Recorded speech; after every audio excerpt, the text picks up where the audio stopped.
여러분의 구독은 영상을 제작하는 데 큰 힘이 됩니다. 영상을 보시기 전에 구독과 좋아요 꼭 부탁드리겠습니다. 아울러 회원이 되시기를 원하시는 분들은 유튜브 채널 홈피 구독 옆에 있는 가입 버튼을 눌러주시기 바랍니다.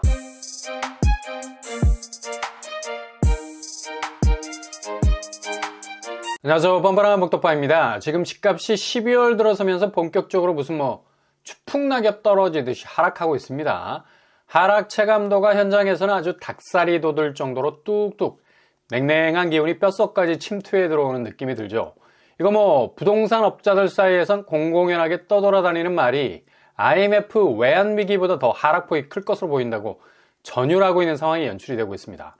직방, 프롭테크 기업이라고 중개사들 쫙 배치해놓고 온라인으로 집을 파는 아주 혁신적인 시스템을 구축하기도 해놓은 곳. 지금 상황이 얼마나 안 좋으면 중개법인 자회사 임직원들을 대상으로 광고 사직에 들어갔습니다. 절반 수준에 달하는 인원에 대해서 구조조정에 들어간 건데 이거는 웬만하면 부동산 경기 잘 안 타는 데죠. 그만큼 온라인상으로 운영이 되고 은행처럼 오피스 열어놓고 지점 운영 안 해도 되는 곳이라서 경영비용, 절감 측면에서도 그리 큰 부담이 없고, 근데 얼마나 지금 부동산 거래 절벽이 심각한지, 그리고 중개시장이 완전히 나락으로 가고 있는지, 직방마저도 인원 감축을 통한 경영 환경 개선을 한다고 하니까 지금 한국 부동산 시장 거의 초토화 단계로 들어가고 있다고 봐도 무방하겠습니다. 이런 분위기를 가장 극명하게 드러내고 있는 곳이 바로 경기권인데 지금 상당히 심각한 수준이죠. 얘네들이 일주일에 빠지는 볼륨이 거의 떡실신하게 생겼습니다. 아니 어떻게 4억 이상이 한꺼번에 빠지냐고. 그리고 대부분 시흥시, 화성시, 의왕시 등에서는 거의 40%까지 빠지는 것이 속출하고 있죠. 특히 파주운정이 GTX 2024년에 들어올 거라고 교통호재로 들뜬 분위기가 있기도 한데 낙수 효과를 제대로 보지 못하는 곳들은 이거 4억 이상 빠지고 있는 상황입니다. 그냥 그렇게 당첨이 돼도 이거 무승부야. 건질 게 아무것도 없는 그냥 젖잘싸. 졌지만 잘 싸웠다라고 스스로를 토닥여줘야 하는 위로가 필요한 그런 또 당첨이 될 수가 있겠고요. 특히 백옷은 1차 하락장 때도 정신을 못 차릴 정도로 집값이 흔들거렸는데 이번에도 똑같은 양상 보여주고 있네요. 그리고 동탄도 상당한 약세장 보여주고 있습니다. 여기도 GTX 호재가 파주운정처럼 있지만 여전히 집값이 뚝뚝 떨어지고 있습니다. 동탄, 더샵, 레이크, 에듀타운, 광역교통망 낙수 효과하고는 조금 무관한 곳들이 이렇게 조짐을 보인다는 얘기죠. 집값이 이렇게 갑자기 빠지기 시작을 하면 일단 시중은행 비상에 걸립니다. 왜냐? 일단 은행에서 대출 낼 때 이미 은행은 지금 내가 산 집에 대해서 담보를 걸어놓죠. 안전망을 친 건데 여기 집을 사고 집값이 올라가면 아무 문제 없습니다. 근데 만약에 집값이 급락을 하기 시작한다면 이때부터 은행이 문자를 자꾸 보내죠. 신경 쓰이는 겁니다. 대출 약관 들여다보면 모든 은행이 공통적으로 특약을 집어넣고 있는데 만약 부동산 담보 가치가 감소하는 경우에 은행은 직권으로 채무자에게 담보를 추가로 제공을 할 것을 요구하거나 추가 보증인을 세울 것을 요청합니다. 무시무시하죠. 칼을 대기 시작한다는 거예요. 수술에 들어가겠다는 거죠. 지금 자기들이 판단하기에는 담보 가치가 급속도로 떨어지기 시작하니까 잡아놓은 담보 가지고 대출 빌려준 게 은행 쪽에서는 마이너스가 될 가능성이 큰데 그러니 우회해서 다른 담보를 잡거나 보증인 세워서 빵꾸날 수 있는 자금을 메우려고 하는 거죠. 이게 우회적인 추심도 가능합니다. 요구에 응하지 않으면 서면으로 독촉을 하거나 통지 도달일로부터 은행이 정한 기한이 경과하면 채무자는 기한이익을 상실한다는 것. 그때부터 대출금을 만기 전에 회수하기 위한 은행의 엄청난 오펜스, 공격이 시작이 된다는 얘기죠.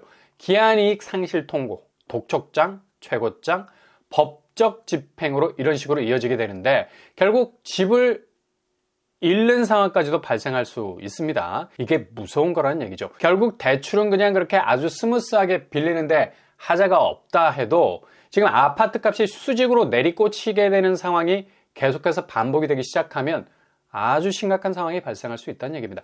담보 보충해야 하고 보증인까지 세워야 하고 이게 안 되면 그때부터 기한이익 상실로 이어지면서 법적 단계로 진행이 된다는 얘기죠. 그냥 은행은 자기들 죽을 수밖에 없기 때문에 문어발식 회수 의지를 드러내면서 사방에서 압박을 해오는데 이건 어떻게 감당을 할 거냐고.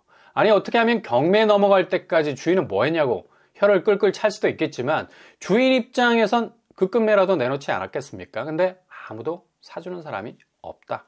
이때부터 정말 눈앞이 아득해지는 상황이 전개가 된다는 얘기죠. 근데 대책 없이 영끌한 사람들은 이걸 전혀 몰라.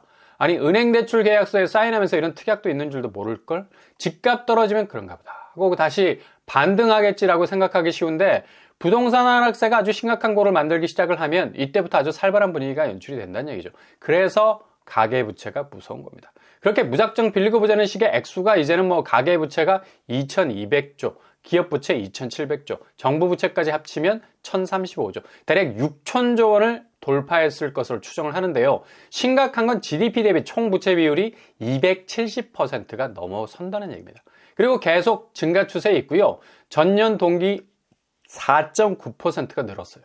이렇게 천문학적인 가계부채가 깔려있는 상황에서 집값 담보 가치가 하락을 하는데 은행이 어떻게 눈이 안 튀어나오겠습니까? 그냥 여기저기서 곡소리가 나올 수밖에 없는 거죠. 당장 주식시장은 워낙에 코스피가 수익률이 떨어지니까 주식담보대출을 회수 중에 있습니다. 한국투자증권이 대략 880억 정도의 대출을 회수 중인데 굉장히 공격적인 회수 사이클이라 볼 수 있죠. 아마도 대출 규정을 더욱더 타이트하게 바꿔놓고 있기 때문에 극단적인 회수 절차로 전환을 한 것 같고요. 이거 죄다 부실이 돼버리면 휴지 조각이 될 수 있으니까 대부분 재무 구조가 어렵거나 주식 거래량이 적은 기업이 대상이 되겠죠. 이거 단지 주식시장에서만 대출 회수가 진행이 되는 게 아닙니다. 인터넷 은행 역시 올해 들어서 공격적인 주담대 대출을 하면서 영업이익 극대화라는 타깃을 노렸었는데 이거 다 이유가 있죠. 신용대출만으론 은행 건전성이 악화가 되거든. 여기 연체라는 구멍이 뚫리기 시작하면 어디에 밴드를 붙여서 상처를 가리느냐? 답이 없습니다. 밴드 수준에서 해결이 되겠습니까? 외과 수술을 해서 다 드러내야 할 판이 되는 건데 그래서 주담대로 돌린 거죠. 왜냐? 연체가 발생해도 주택을 경매로 매각 혹은 정부기관이 대위 변제를 받으면 원금 회수가 가능할 수 있기 때문입니다. 그래서 인터넷 은행이 대출 원금에 대한 회수 절차를 보다 안정적으로 가져가기 위해서 K뱅크, 카카오뱅크 등등의 인터넷 은행들이 더욱 주담대 대출에 뛰어든 거라 볼 수가 있죠. 그래서 은행 대출 회수가 단지 극악의 상황에서만 나오는 게 아니라 집값이 추락하는 시점에서 조짐을 보일 수가 있다는 겁니다. 그러니 인터넷 은행 신중하게 이용하셔야 되겠고요. 지금처럼 집값이 극단적으로 흔들릴 때는 조심해야 하는데 인천 장난 아니죠. 특히 대출 물고 들어간 투기 수요 많아서 더 깊은 내상을 잇기 전에 빠져나오려 발버둥을 치고 있습니다. 하락세가 3억은 뛰어넘어가고 있고 30% 가까이 떨어진 곳도 속출합니다. 여기 워낙에 투기 수요가 많이 몰렸던 곳이라서 그냥 먹을 것 없다고 생각되면 바로 손 털고 나오는 분위기거든요. 12월 들어서는 낙폭이 커지고 있고 2024년도 들어서는 더 심각해질 것으로 예상이 됩니다. 지금 금리 인하 쪽으로 몰아붙여서 집값 반등 운운하는 주장들. 근데 우리 경제가 지금 너무 안 돌아가고 있지 않나? 부동산 불판은 금리 혹은 환율 등등의 대외 변수도 있겠지만 그럼 자국 경제가 침체기로 들어가면서 성장률이 빠지기 시작하면 부동산 불판은 전혀 달아오를 수가 없습니다. 철판구이는 화력이 받쳐줘야 제대로 맛이 나오는 건데 부동산도 기본 경제 성장률 자체가 받쳐주질 못하니 그동안 한 번에 올랐던 점핑 수준의 상승세는 그냥 물 건너 갔다고 봐야죠. 그만큼 경제 성장률이 한계치에 와 있는 상태에서 그동안 30년치 정도 집값이 미리 올라버릴 정도로 엄청난 시세로 집값이 넘사벽이 되어버린 건데 여기서 집값이 더 오른다는 거 개오바죠. 이제 뭐 그리고 그렇게 올랐던 기저의 힘은 바로 막강한 부채의 힘이었는데 빚에 대해 파워가 만들어낸 집값 담보 가치의 철저한 허상이 보이기 시작했다는 얘기입니다. 근데 이게 지금 경제 약세 현상이 뚜렷해진 한국의 상황으로선 부동산이 어떤 변수로도 올라갈 힘을 잃은 거고 비상하는 용이 되려다가 추락하는 이무기가 될 가능성 크다는 얘기예요. 근데 여기서 또 빚잔치를 벌여요. 기한이익 상실이라는 게 정말 법적인 집행으로 다가오면 얼마나 후덜덜할지를 몰라서 그런 거죠. 연일 한국에선 내년부터 미국 기준금리가 인하될 거라고 떠들어대고 있지만 실제 미국 연준 인사들은 정책금리가 보다 신중해야 한다는 말을 하고 있습니다. 고금리의 겨울은 가고 저금리의 봄은 오고야 만다는 식의 말들과는 달리 긴축은 2024년도에도 변함없이 족쇄를 채우기 바쁠 겁니다. 이런 와중에 어제 12월 21일에 분양아파트 실거주 의무 폐지안 법률안 불발되었습니다. 이전에 제초안 개정은 통과가 됐었는데 실거주 의무 법안은 불어. 이렇게 되면 고스란히 피해는 전국 66개 단지 4만 3천 가구가 보게 됩니다. 이젠 집을 팔 수도 전세를 놓을 수도 없게 되죠. 특히 전세보증금으로 잔금을 해결하려 했던 분들은 뭐 엄청난 자금 압박 받을 수밖에 없고요. 계획이 틀어져 버리니까 이거 뭐 자칫 포기 사례도 많이 나올 수가 있습니다. 특히 서울에선 장의자일 레디언트 2840가구 대단지였죠. 1300세대가 일반 분양 분이었고요. 올림픽파크 포레안도 마찬가지고요. 일반 분양 4700가구. 여기서도 전세 보증금으로 잔금 치르려는 사람들 발을 동동 구르게 생겼습니다. 게다가 이편한 세상 고덕 어반브릿지 600세대 일반 분양, 강동 헤리티지자 200세대 일반 분양, 역촌동 센트레빌 아스테리움 500세대 가까이 됐죠. 일반 분양 중에 10% 내외 포기한다 해도 거의 뭐 1000세대 이상이 그냥 거리로 나앉게 생겼습니다. 바로 당첨 포기해버릴 수도 있는 위기가 찾아올 수도 있다는 얘기죠. 이렇게 지금 상반기 부동산 규제 해제가 풀리지 않았던 부분이 지금으로선 당첨분을 반납해야 하는 극악의 상황으로까지 이어질 수 있다는 얘기입니다. 그냥 뭐 절단이 난 거죠. 이렇게 지금 부동산 상황은 거의 뭐 한 치 앞도 내다보이지 않는 분양시장이나 매매시장이나 역대급 핵폭탄을 맞고 그대로 쓰러질 수 있는 가능성이 그 어느 때보다도 높다 할 수 있겠습니다. 조심조심 가셔야 된다는 얘기예요. 이 와중에 12월 상당히 관심을 가지고 지켜봐야 할 곳에서 비교적 저렴하게 공급이 나오는 곳이 있는데요. 체크해 볼 필요가 있습니다. 이번 달에 본격 나오게 되는데 여기 한번 관심 있게 지켜보시고요. 일단 상반기 분양했던 영등포자이, 당시 분양가 때문에 난리가 났었죠. 84제곱이 12억에 가까웠습니다. 당시 이거 뭐 정말 뒤통수 때리는 분양가였거든요. 근데 웬걸 분양 결과 뚜껑 열어보니까 그냥 완전 판도라의 상자가 열린 거지. 이때부터 서울 분양가의 대혼란 시대가 열리게 된 건데요. 98명 모집에 19,000명이 지원을 한 거죠. 그냥 발칵 뒤집어졌었습니다. 건설사는 그냥 가슴이 뛰기 시작한 거고 이게 되는구나. 깃발 꽂으면 무조건 어떤 분양가를 질러도 소화가 되는구나. 이때부터 여타의 다른 분양단지들이 경쟁적으로 분양가를 쏘기 시작한 겁니다. 지금 매물 내놓은 걸 보면 정말 가격대가 웅장하죠. 5구제곱 11억, 84제곱 15억까지 호가에 펌프질을 하고 있습니다. 분양가보다 3억 정도 높은 시세로 내놓고 있는데요. 이게 제대로 팔려나갈지가 의문이죠. 주변 시세를 보시면 영등포 중흥 S클래스 고점 13억 대비 2억 내려와 있죠. 11억 2천 시세입니다. 분양가가 주변 시세보다 더 비싼 거지. 이거 상당히 불안할 수 있는 겁니다. 그만큼 신축으로서의 경쟁력 지켜봐야 한다는 거죠. 근데 여기 같은 권역 안에서 6, 7억대 분양가로 나오는 아파트가 있습니다. 그리고 영등포와 동작구 경계선상에 있는 곳이기 때문에 흑석동에 있는 대장주들, 흑석 아크롤 리버햄 84제곱이 지금 22억 8천의 시세가 나와 있죠. 그리고 상반기 43만 대 1의 무순위 경쟁률을 찍었던 흑석자이 16억의 시세를 보이고 있습니다. 아마 영등포 쪽보다는 동작구 쪽이 가까워서 이렇게 되면 영등포자이뿐만 아니라 흑석자이가 눈이 튀어나올 정도의 시세로 나오는 신축 아파트가 되겠죠.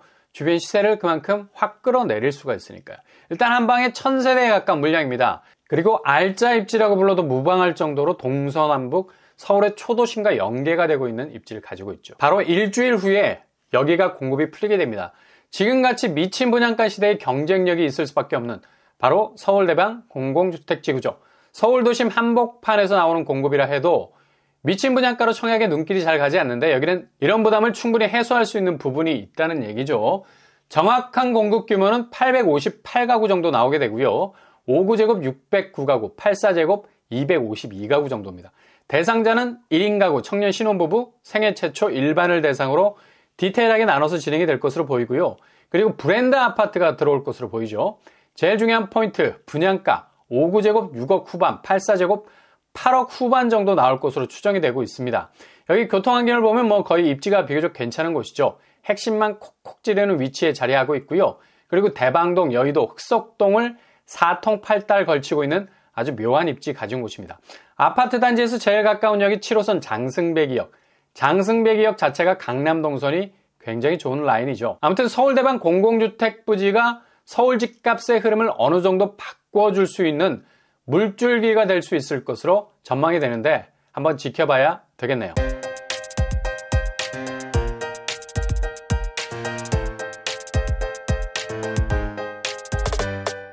오늘의 부동산 캐릭터처, 지금 부동산 상황이 얼마나 안 좋은지 부동산 업체도 권고사직으로 구조조정에 들어가 있고요. 이 와중에도 부채는 갈수록 늘어나면서 고질적인 악화가 양화를 구축하면서 이후 은행담보가치 하락으로 인한 법적인 집행까지 일어날 수도 있는 아파트 하락세 완연합니다. 게다가 법안까지 통과되지 못함으로써 정말 역대급 극악의 아파트 당첨자 포기 사태가 일어날 수도 있겠습니다. 이 와중에도 주변 시세에 비해서 비교적 저렴한 공급 눈에 띄고 있는데요. 여기도 한번 체크해 볼 필요가 있다는 얘기죠. 잘 지켜보시면서 대비 철저히 하실 수 있길 바랍니다. 오늘도 응원합니다. 여러분의 길이 꽃길만 되실 수 있길 바랍니다. 이상으로 뻔뻔한 복덕방을 마치겠습니다. 구독과 좋아요 부탁드립니다. 감사합니다.